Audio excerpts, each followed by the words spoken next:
සුබ දවසක් ප්‍රාර්ථනා කරනවා වෙනද වගේම අදත් අපිත් එක්ක එකතු වෙලා ඉන්න හැම කෙනෙකුටම ඔන්න මම අදත්තාවා ඉතාම රසවත් කතාවක් ගැන කතා කරන්න. ඔයගොල්ලෝ දැන් රාමායනයේ වීඩියෝ එක බැලුවනේ. ඒ රාමායනයේ වීඩියෝ එකට ගොඩක් දෙනෙක් විවිධ මත පළ කරලා තිබුණා. ඇත්තටම මේ හැම මතයකටම මම ගරු කරනවා. ඔයගොල්ලෝ හිතනවා ඇති මම රාමට පක්ෂග්‍රාහී වෙලාද කියලා. නෑ. මං කිසිසේත්ම මගේ මේ වීඩියෝ වල එක චරිතයකට පක්ෂග්‍රාහී වෙන්නේ නෑ. ඒක ඔයගොල්ලෝ හොඳටම දන්නවා. මම මේ සීරීස් එක කියන්නේ මේ වීඩියෝ සීරීස් එක මුලින්දම් බලන කෙනෙක්. මහාභාරත කතාව මං කරනකොට මං කෞරවයන්ට සමතැන දෙනවා. ඒ වගේම පාණ්ඩවයන්ට සමතැන දෙනවා. ඒ වගේම පාණ්ඩවයන්ගේ වැරදිත් කතා කරනවා, කෞරවයන්ගේ වැරදිත් කතා කරනවා. මොකද මේ හැමෝම සුදු චරිතත් නෙවෙයි, කළු චරිතත් නෙවෙයි. මේ හැමෝම අලු චරිත. ඉතින් මේ රාමායනයේ ඉන්න හැමෝමත් සුදු චරිත, කළු චරිත නෙවෙයි. මොවුන් අලු චරිත. ඒක නිසා අනිවාර්යයෙන්ම අපි සමතැන දීලා කතා කරන්න ඕනේ. ඒ වගේම රාම ඉන්නත් පුළුවන්, රාවණා ඉන්නත් පුළුවන්, රාම නැති වෙන්නත් පුළුවන්, රාවණා නැති වෙන්නත් පුළුවන්. මේක ප්‍රබන්ධයක් වෙන්නත් පුළුවන්. නමුත් මේක ඉතාම ලස්සන කතාවක්, මිනිසුන්ට අවබෝධයක් ලබා දීම පිණිස ලියවුණු කතාවක් වෙන්නත් පුළුවන්. ඔන්න ඕක මතක් කරන ගමන්ම මොකක්ද අද මම මේ කතා කරන්න යන මාතෘකාව? අද මම කතා කරන්න යන්නේ මහාභාරතයේ කතාවකුත් නෙවෙයි, දේව කතාවකුත් නෙවෙයි, රාමායන කතාවකුත් නෙවෙයි, අවතාරයක් ගැන නෙවෙයි. අද මම මේ කතා කරන්න සූදානම් වෙන්නේ මෑත කාලයේදී විකී කෞෂල් රංගනයෙන් එක්වුණ චාවා ෆිල්ම් එකේ එන සාම්භාජි මහරාජ්ගේ චරිතය පිළිබඳව. සාම්භාජි මහරාජ් කියන්නේ කවුද? මරාත දේශයේ මේ සිංහ පැටවා කවුද? ඉතින් අන්න ඒ චරිතේ කවුද කියලා බලන්න තමයි අද මම මේ සූදානම් වෙන්නේ. අන්තිම තප්පරය වෙනකම් මාත් එක්කම රැඳිලා ඉන්න මේ රීල් ටොක්ස්.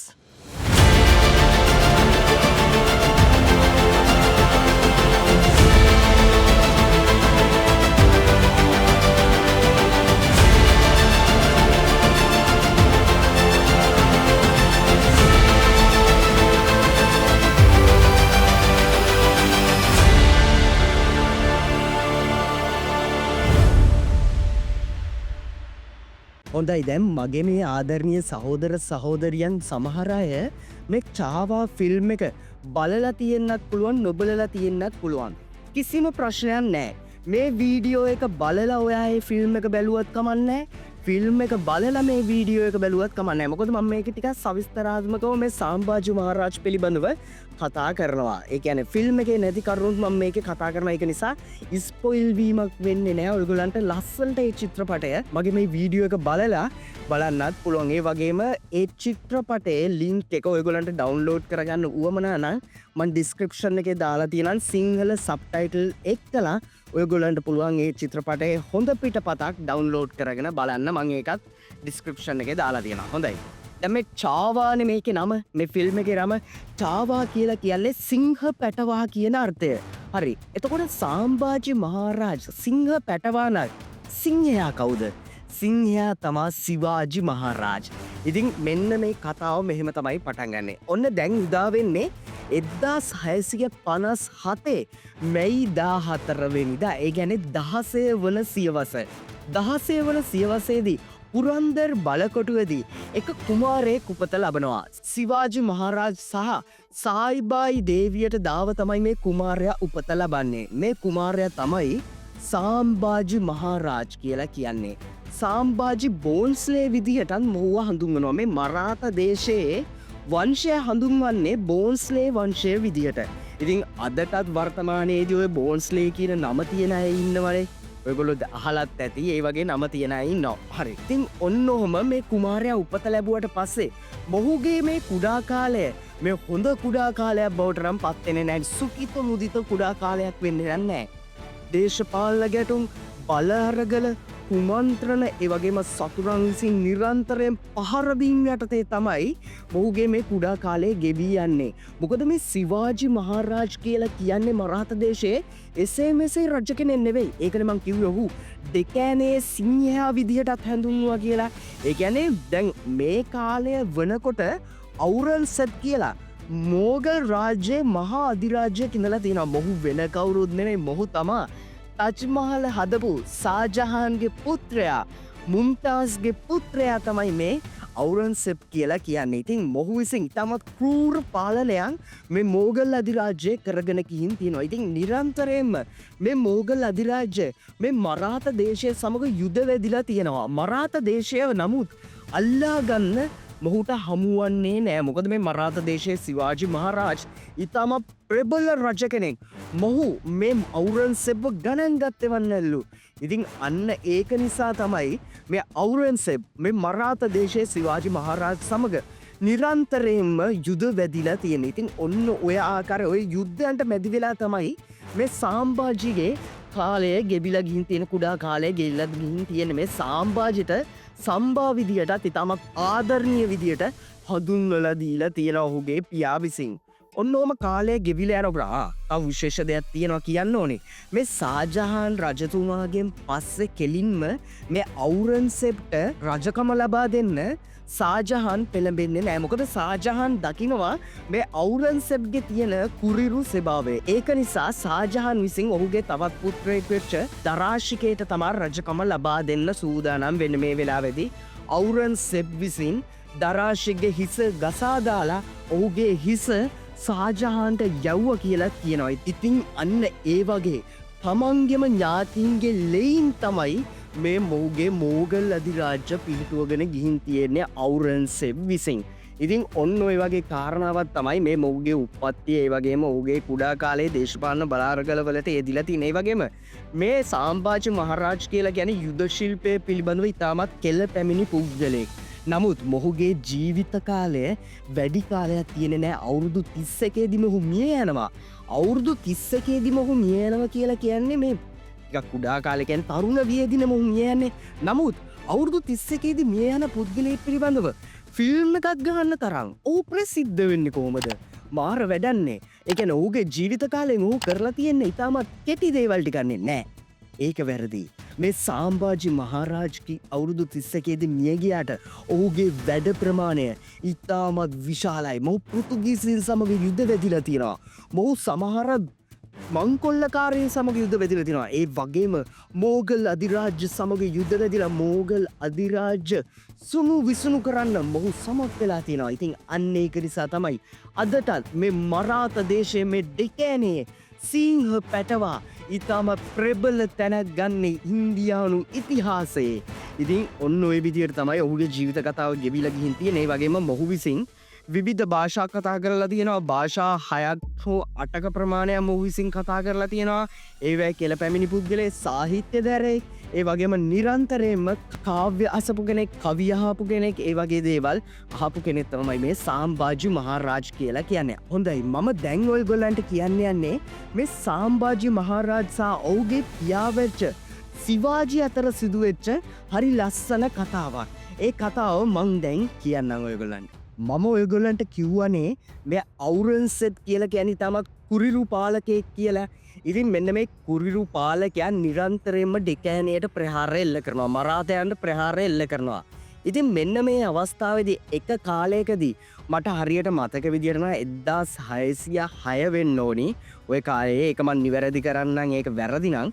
ඉතින් ඔන්න ඔය කාලයේදී මේ අවුරන්සෙබ් මේ සිවාජි මහරාජ්ට කතා කරලා කියනවා ඔබ සතුව තිබෙන බලකොටු 23ම අපට ලබා දෙන්න ගිවිසුමක් යටතේදී අපි ඔබ බලාගන්නම්. මොකද අනිවාර්යයෙන්ම ඔබලා මේ යුද්ධයෙන් පෙරදෙනවා.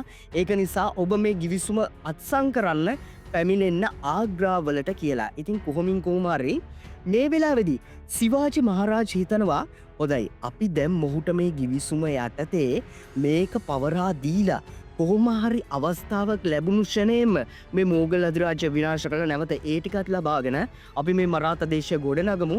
මොකද අඩි දෙකක් ඉස්සරහට යන්න ඕන නම් අඩියක් පස්සට දාන්න ඕන කියලා සිවාජි මහරාජ් හිතනවා. ඉතින් මෙන්න මේ වෙලාවේදී සිවාජි මහරාජ් මේ ආග්‍රාවලට යන්නේ තමන්ගේ පුත්‍රයා වෙච්ච අපේ මේ කතානායකයෙක් වෙච්ච සාම්භාජිවත් අරගෙන. එතකොට මොකද මහරාජ්‍යලා නෑනේ සම්බා. හරිද? ඔන්න එයාවත් අරගෙන තමයි මේ ආග්‍රාවලට යන්නේ. නමුත් ආග්‍රාවලට ගියාට පස්සේ මේ සියලුම දේවල් වෙනස් වෙනවා. මේකට කියන්නේ පුරන්දර් ගිවිසුම කියලා.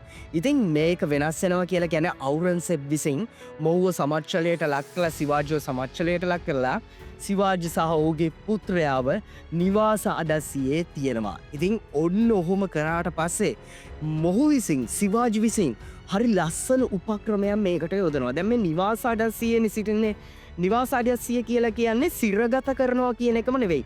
යම් කිසි ආකාරයක පොඩි අර මේ නිදහසකුත් තියෙනවා මේකේ. හරිද? ඉතින් මොහු විසින් මේ සිවාජ විසින් නිවාසයේ හදන රස්ස කැවිලි ඒ වගේම මේ තියෙන විවිධ පළතුරු වර්ග ගෝනි පිටින් යවනවා මේ ඖරංගසේබ්ගේ මාලිගාවේ ඉන්න විවිධ අයට. හරිද? මේක මොහු විසින් කරනවා අවුරුදු ගානක්. අවුරුද්දක විතර ප්‍රමාණයක් කරනවා කියනක. ඒ කියන්නේ සැලකිය යුතු ප්‍රමාණයක් කරනවා. ඒ කියන්නේ විවිධ ගෝනි, ලොකු ගෝනි, කැවුම් ගෝනි ඕවා මේවා යවනවා. හරිද? දැන් පළවෙනි කාලේදී පළවෙනි මාසෙදී වගේ මේ ඖරංගසේබ්ගේ ඉන්න මේ හමුදාවේ අය මේ ගෝනි පොඩ්ඩක් මේ චෙක් කරනවා. හරිද? පරීක්ෂා කරලා බලනවා. ඉතින් මේවේ ප්‍රශ්නයක් නැහැ. ඒක නිසා ප්‍රශ්න නැති නිසා මුන් මේක යවනවා. මාස කිහිපයක් ගියාට පස්සේ මුන් මේක මේ පරීක්ෂා කරන්නේ නැහැ. මොකද මුන් දන්නවා දැන් මේ රජතුමා ඒ කියන්නේ සිවාජි මහා රාජ් වැරැද්දක් කරන්නේ නැහැ. ඔහු මේ රස කැවිලි පළතුරු යවන්නේ කියලා. ඔන්න කාලය ගෙවිලා යනවත් එක්කම සිවාජි මහා රාජ් කරන වැඩේ විශාල ගෝනි දෙකක් සාදනවා. මේ ගෝනි දෙකට පළතුරු දාලා එක ගෝනියකට සිවාජි මහා රාජ් යනවා. අනිත් ගෝනියට තමන්ගේ පුත්‍රයා වෙච්ච සාම්භාජිව යොමු කරනවා.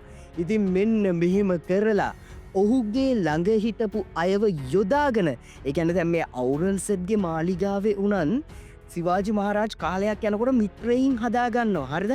ඔවුන්ගෙන් මෙන්න මේ ගෝනි දෙක මේ මාලිගාවෙන් පිටතට යොමු කරනවා. ඉතින් ඔන්න ඔය ආකාරයට මේ මාලිගාවෙන් පිටට යන සිවාජි මහා රාජ් සහ සාම්භාජි කුමාරයා ඔන්නෝම තමන්ගේ රයිගාඩ් වෙත පැමිණෙනවා. මොකද මේ රයිගාඩ් කියලා කියන්නේ මරාතයන්ගේ අගනුවර.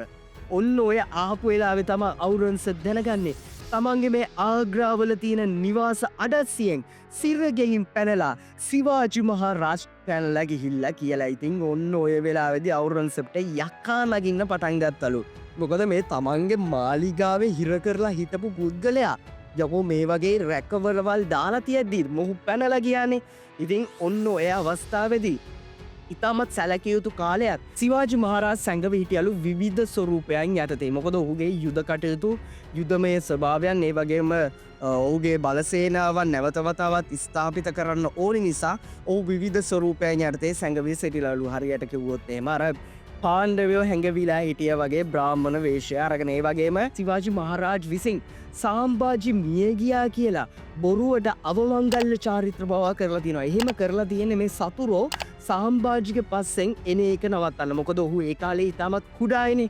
ඔහු ඒ කාලේ කුඩා වුණාට ඒ කාලයේදීත් ඔහුගේ රාජතාන්ත්‍රික පෙනුම සිංහ පැටවකුගේ පෙනුම තිබිලා තියෙනවා. ඒ කියන්නේ ඒ තරම් තේජසක් ධෛර්යවන්තභාවයක් මේ සාම්භාජි මහා රාජ්ගේ තිබිලා තියෙනවා. ඉතින් ඔන්න ඔහොම වෙලා කොහොමින් කොහොම හරි 1680 දී සිවාජි මහා රාජ් මරණයට පත් වෙනවා.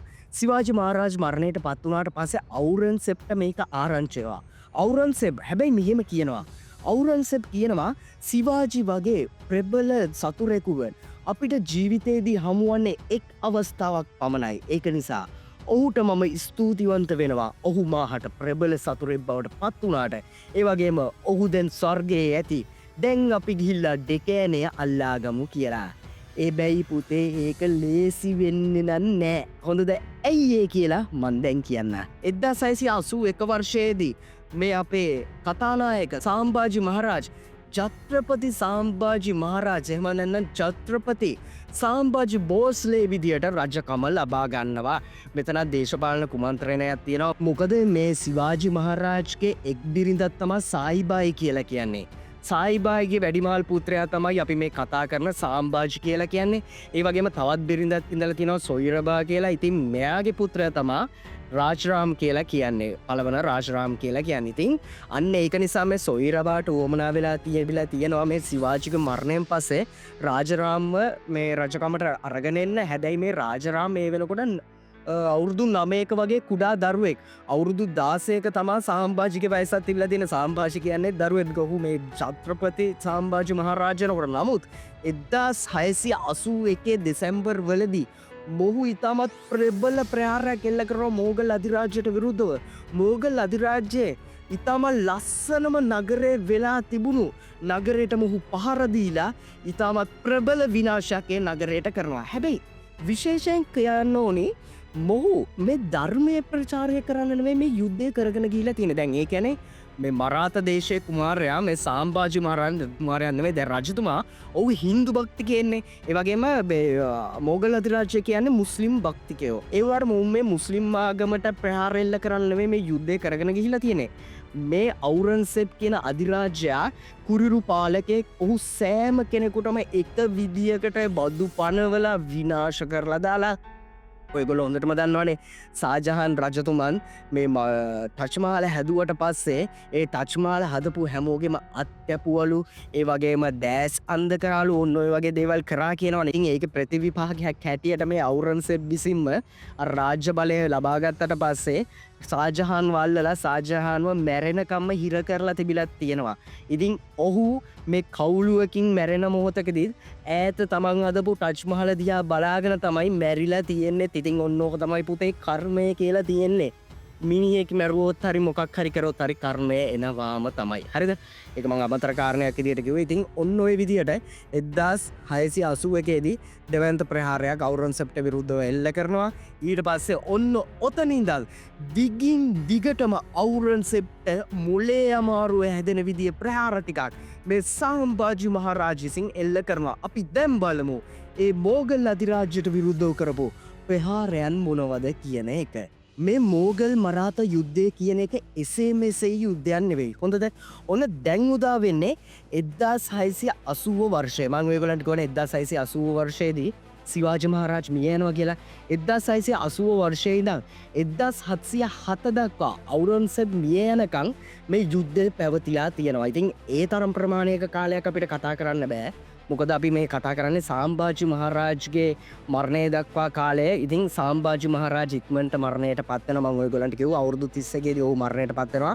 ඔහු මරණයට පත් වුණාටත් පස්සේ තමයි අවුරන්සෙප් මරණයට පත් වෙන්නේ. මට මතක විදියට අවුරන්සෙප් මිය යන්නේ අවුරුදු 88ක් විතර ආයු වදනලා ඊටම මහලු අවදීදී. හොඳද? ඔන්න ඉතින් අපි බලමු දැන් මේ කතාව. හොඳද? ඉතින් 1681 දී අවුරන්සෙප් විසින් ඊටමත් විශාල බලසේනාවක් 50000ක විතර 50000ක පමණ සේනාවක් එවනවා දෙකෑනයට මේ සාම්භාජි මහරජා අල්ලා ගන්න. ඒ වගේම මරාත දේශය විනාශ කරලා දාන්න කියලා. මොවුන් පැමිණෙන්නේ ගුජරාටය, මහාරාෂ්ට්‍රය, කර්ණාටකය ඒ වගේම මධ්‍යම ප්‍රදේශ හදලා තමයි මොවුන් එන්නේ. මොවුන් මේ ප්‍රදේශ ටිකට ඉතාමත් දැඩි හානියක් කරනවා මේ හමුදාව විසින්. මේ හමුදාව මේ ප්‍රදේශයෙන් ස්ත්‍රීන් දූෂණය කරලා ඒ වගේම ළමයි මරා දමලා ඉතාම ලොකු විනාශයක් කරනවා. මේක චිත්‍රපටයේ හරි ලස්සනට පෙන්නලා තියෙනවා. චාවා චිත්‍රපටයේ.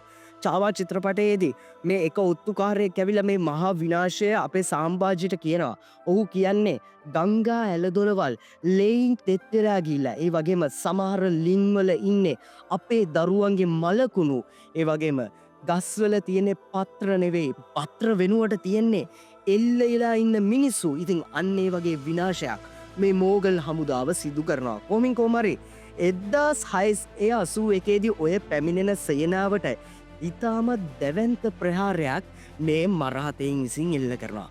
මරාතයින් කතා කරනවා මේ වගේ මහා සේනාවකට කෙලින්ම ගීල ප්‍රහාරයක් එල්ල කරොත් අනිවාර්යයෙන්ම සියදි විනාශ ගන්න තමයි වෙන්නේ. ඉතින් ඒක නිසා මොහු ගරිල්ලා සටන් ක්‍රම උපයෝගී කරගන්නවා. හරිම ලස්සනට චාවා චිත්‍රපටයෙන් මේ ගරිල්ලා සටන් කොයි විදිහටද කරේ කියන එක පෙන්눔 කරලා තියෙනවා. ඒ ටික බලනකොට මට රාමවත් වෙනුණා හනුමාන්වත් වෙන්න මේ චාවා චරිතෙන්. හරිද? මම මේ ඇයි කියලා කියන්නේ මම මේ කොටස් දාන්නේ නැහැ. ඔයාලා ඒක ගිහිල්ලා චිත්‍රපටයේම බලන්න ඕනේ. හොඳද? ඉතින් 1681 දී ඔන්න ඔය වගේ දෙයක් තමයි සිද්ධ වෙන්නේ. ඊට පස්සේ උදා වෙනවා 1683 වර්ෂය. 1683 වර්ෂයේදී අවුරන්සෙබ් යනවා අහම්මඩ් නගරයට. මෙන්න මේ නගරයට ගියාට පස්සේ අවුරන්සෙබ්ගේ පුත්‍රයින් දෙදෙනෙක් වෙන ෂා අලම් සහ අසාම් ෂා සිටිනවා. ෂා අලම් කර්ණාටක හරහා කොක්ටන් දකුණු පෙරළ තීරයට ප්‍රහාරයක් එල්ල කරන්න ඔන්න යනවා. ඒ වගේම අසාම් ෂා කාන්දේශ් සහ උතුරු මරාත ප්‍රදේශයට ප්‍රහාරයක් එල්ල කරන්න යනවා. නමුත් ඔන්න කිව්වා එහෙම මේ ප්‍රහාරයන් සාර්ථක වෙන්නෙත් නැහැ.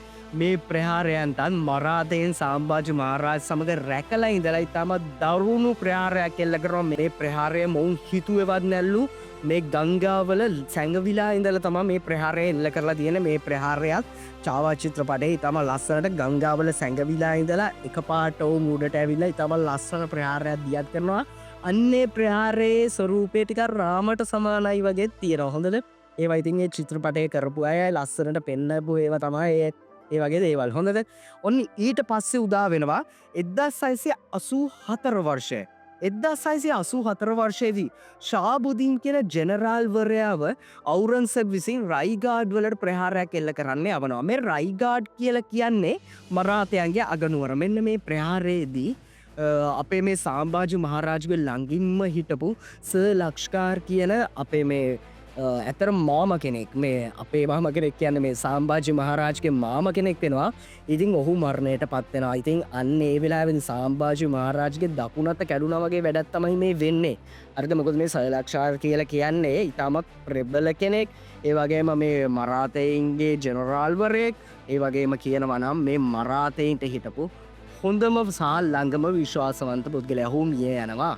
1685 වර්ෂයේදී මේ අවුරන්සෙබ් විශේෂ දෙයක් කරනවා. 1685ේදී මේ දැන් මේ මරාත දේශයට මුස්ලිම්වරු හැමෝම විරුද්ධ නැහැ.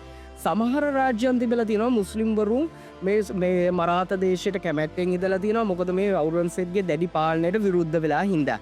ඒකට හොඳම කාරණේ තමයි මේ අවුරන්සෙබ්ගේ පුත්‍රයෙක් ඉන්නවා අක්බර් කියලා. මේ කියන්නේ ජෝධා අක්බර් එහෙම නෙවෙයි. මේ අක්බර් කුමාරයෙක්. හරිද?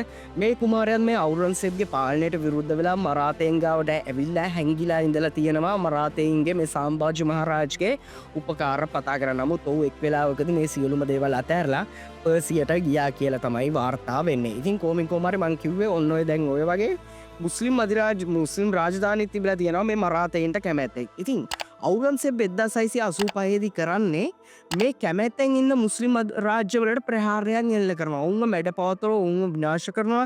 ඒ වගේම ඔවුන්ව රාජද්‍රෝහීන් කරලා මරලා දානවා. ඔන්න ඔය වගේ කරුණු කාරණා ටිකක් 1685දී සිද්ධ වෙලා තියෙනවා. හොඳයි. ඔන්න ඔය වගේ 1680 ඉඳන් විවිධ බලාරගල සිදුවීමත් සමග මම ඔයගොල්ලන්ට කියවනේ 1680 වෙනකොට මොගල් අධිරාජ්‍යයේ 50000ක පමණ ප්‍රමාණයක් තමයි ඇවිල්ලා තියෙන්නේ යුද වදින්න. නමුත් 1689 වර්ෂය වගේ වෙනකොට මොගල් අධිරාජ්‍යයේ මේ 50000ක ප්‍රමාණය අඩකටත් වඩා අඩු ප්‍රමාණයක් තමයි ඉඳලා තියෙන්නේ. තාමත් සුළු ප්‍රමාණයක්. මොකද සැඟවී ඉඳලා ගරිල්ලා සටන් ක්‍රම මගින් සාම්භාජ මහරාජ් ඒ තරම් ප්‍රමාණයක් මරා දමලා තිබෙනවා. ඉතින් අන්න ඒක නිසා තමයි මං කිව්වේ සාම්භාජ මහරාජ් ජීවත් වෙච්ච කාලේ කෙටි වුණාට ඔහු කරපු වැඩ ප්‍රමාණය වැඩි කියලා. කොහොම හරි ඒ වුණාට 1689 වර්ෂය කියන්නේ මරාතයන්ට ඒ තරම් හොඳ වර්ෂයක් වෙන්නේ නැහැ. විවිධ රාජද්‍රෝහී ක්‍රියාවන් මේ වෙනකොට මරාත දේශයේ සිද්ධ වෙනවා. රාජද්‍රෝහී ක්‍රියාවන් සිදු වෙනවා. ඒ වගේම සාම්භාජ මහරාජ්‍ය හිටපු හොඳම විශ්වාසවන්තයින් මිය ගිහිල්ලා තියෙනවා. හැබැයි චන්දෝගාම කියලා පුද්ගලයෙක් ඉඳලා තියෙනවා. ඔහු තමයි අවසාන වෙනකම්ම ඉඳලා තියෙන්නේ මේ සාම්භාජ මහරාජ් සමග.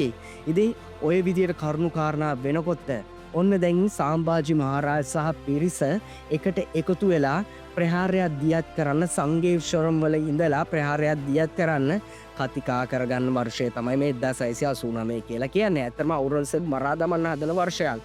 මේ වෙලාවේදී කනෝජි සහ ගනෝජි කියලා දෙන්නෙක් ඉන්නවා සහෝදරයන් දෙදෙනෙක්. මොවුන් දෙදෙනා සාම්භාජ මහරාජ පාවා දෙනවා. සාම්භාජ මහරාජ් මේ වෙනකොට තමන්ගේ සියලුම හමුදාවන් මේ ප්‍රහාරයට යොමු කරන්න තැන් තැන්වල සංගවා තිබිලා තියෙන. ඇත්තරම සාම්භාජ මහරාජ් සමග ඉඳලා තියෙන්නේ 150ක පමණ ප්‍රමාණයක් විතරයි. ඉතින් කොහොම හරි අවුරන්සෙබ්ට මේක දැනගන්න හම්බුනාට පස්සේ අවුරන්සෙබ් විශාල බලසේනාවක් යොමු කරනවා මේ සංගේශ්වරම් වලට. සංගේශ්වරම් වලදී ඊටම ලොකු යුද්ධයක් කරලා සාම්භාජ මහරාජා අල්ලා ගන්නවා. සාම්භාජ මහරාජ අල්ලා ගත්තාට පස්සේ සාම්භාජ මහරාජ්ට වද 32ක් දෙනවා. ඒ කියන්නේ දස වද දෙනවා කියලා කියන්නේ අන්නේ විදියට වද දෙනවා. මොහුව වද දීලා මරණයට පත් කරනවා. මේ වද කොයි තරම්ද කියලා කිව්වොත් මේ ඉතාමත් කුරිරුවද මොහුගේ දිව පවා කපා දමලා තියෙනවා. මොහුට කස පහර ගහලා ඒ වගේම මොහුගේ ඇඟ තුවාල කරලා පී වලින් තුවාල කරලා මොහුගේ ඇඟේ ලුණු පවා තවරනවා. ඉතාමත් දරුණු වේදනාවක් දෙනවා. හැබැයි එහෙම වේදනාවන් දෙද්දිත් මේ සාම්භාජ්‍ය මහරජ තමන්ගේ මේ කතා කරන එක නවත්තන්නේ නෑ. ඉතින් මේ වෙලාවේදී අවසාන මොහොතේදී අවුරන්සේ බොහූලඟට ඇවිල්ලා කියනවා අපි මේ හැමදේම අමතක කරමු. මේ හැමදේම අමතක කරලා ඔබ මගේ පැත්තට එන්න. ඔබ වගේ පුත්‍රයෙක් මට හිටියනම් මා මේ මුළු ලෝකයම මගේ යටතට ගන්නවා. ඒක නිසා ඔබ මගේ පැත්තට එන්න. අපි මේක පාලනය කරමු කියලා. ඒ වගේම තව කියනවා ඔබ අපේ පැත්තට එන්න. ඔබට ආගම මාරු කරන්න වෙනවා කියලා.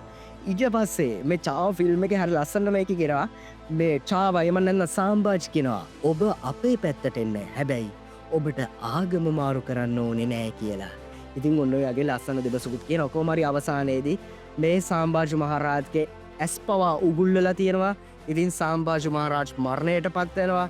සාම්භාජ මහරජගේ බිරිඳ සහ ඔහුගේ පුත්‍රයාව සිරගත කරා කියලා තමයි සඳහන් වෙන්නේ. වසර 8ක් සිරගත කරා කියලා. නමුත් චිත්‍රපටයේ පෙන්වන විදියට නම් ඔවුන්ව සිරගත කරන්නේ නැහැ.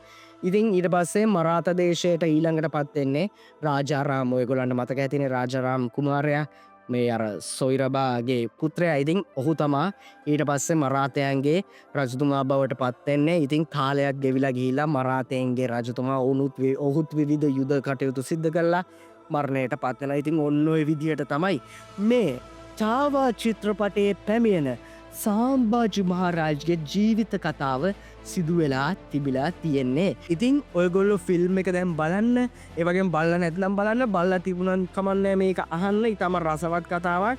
ඉතින් ෆිල්ම් එක බැලුවට පස්සේ ඔයගොල්ලන්ට මම මේ කියපු කරුණු කාරණා ඊටමත් හරියාකාරයෙන් පැහැදිලි වෙයි.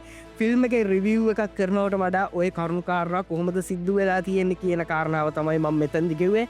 ඉතින් ඔන්න ඕක තමයි මේ සාම්භාජ මහරජගේ ජීවිත කතාව. ඉතින් මගේ ආදරණීය සහෝදර සහෝදරයනි ඉතාමත් වැඩ රාජකාරී බහුල වෙලාවක තමයි මම ඉතාමත් ඉක්මනින් මේ වීඩියෝ එක කරේ. මොකද චාවා ෆිල්ම් එක ගැන මට කතා කරන්න ඕනි කියලා හිතුණා. මොකද ඒ ෆිල්ම් එකෙන් තියෙන්නේ මේ ඉන්දියානු සාහිත්‍ය ඉන්දියානු පුරාවෘත්තයක් නිසා. ඒ වගේම 16 වන සියවසේ අපිට දැන් අපි ඉන්නේ 21 වන සියවසේ අපිට වඩා සියවස් 5කට උඩදී සිදුවෙච්ච කතාවක් නිසා. ඒ වගේම කල්කි ෆිල්ම් එක ගැන කතා කරන්නත් ඕනි. මොකද මේ කල්කි ෆිල්ම් එකේ රිවිව් එකක් මම තාම කරේ නෑ. ඒක අනිවාර්යෙන් කරන්න ඕනි. මට ඒකට පොඩ්ඩක් අර කාලය වැය කරන්න මේ දවස්වල අමාරුයි. ඒ වගේම ඔයගොල්ලන්ට කියන්න ඕනි ඉස්සරහට මේ සතිය ඇතුලේ මේ සතිය හෝ දැන් මේ මාසෙ ඉවර වෙන්න කලින් අනිවාර්යෙන්ම අපේ කෙටි චිත්‍රපටයක් එළි දක්වනවා. අපි කවුද තමා කෙටි චිත්‍රපටයේ නම. ඉතින් ඔයගොල්ලන්ට පුළුවන් ඒ චිත්‍රපටයේ රීල් ටෝක්ස් ෆිල්ම්ස් කියන YouTube channel එකෙන් බලන්න. ඒ YouTube channel එකත් අපේ YouTube channel එකක්. ඉතින් ඒකේ කෙටි චිත්‍රපට තමයි යන්නේ. මේ අපි කවුද කියන කෙටි චිත්‍රපටයේ පොඩි කෙටි චිත්‍රපටයක් ඒ වුණාට ඒකෙන් ඔයගොල්ලන්ට ඔයාලා කවුද කියන එක පොඩ්ඩක් හිතලා බලලා ඩීප් අදහසක් ගන්න පුළුවන් වෙයි. ඉතින් අනිවාර්යෙන් ආයෙත් දවසක හමුවෙමු. රාමායනය කතා කරන්න. ඔයගොල්ලෝ අමතක කරන්න එපා. රාමායනය මම වෙනස්ම විදිහකට කතා කරන්නේ. ඔයගොල්ලෝ කවදාවත් YouTube ඉතිහාසයේ රාමායනය එහෙම කතා කරනවා දැකලා නැතුව ඇති. මම මේ ඉන්න මගේ ස්ටුඩියෝ එකටම සීමා වෙන්නේ නෑ රාමායනය කතා කරනකොට. ඒක නිසා අපි ඒ ස්ථානත් බලමු. අපි මේ රාමායනය පිළිබඳව කතා කරන අය බලමු. ඒ වගේම රාවණා පිළිබඳව විවිධ මතධර්නායකෙන් අපි ඒ දේවල් අහගමු. ජනශ්‍රෘතිය බලමු, ජන ප්‍රවාද බලමු, විවිධ පුස්කොළ පොත් තියෙනවා නම් ඒව බලමු. ඒ වගේම සාසනයේ මොනවා හරි තියෙනවා නම් ඒවත් බලමු. ඉතින් හැම දෙයක්ම බලමු මේ රාමායන කතාවේදී. ඉදිරියට මම මේ සීරීස් එක ඊටම ලස්සන විදියට අරගෙන එනවා. ඉතින් ආයෙත් දවසක හමු වෙන බලාපොරොත්තු වෙයි. මම අද ඔයගොල්ලන්ගේ සම්වර්ගන යනවා. කරන කියන හැම වැඩක්ම ඔයගොල්ලන්ගේ හරියන්න ඕනි. යාළුවටත් බලන්න ෂෙයා කරන්න මේ වීඩියෝ එක. සබ්ස්ක්‍රයිබ් කරන්න අපිව මේ Real Talks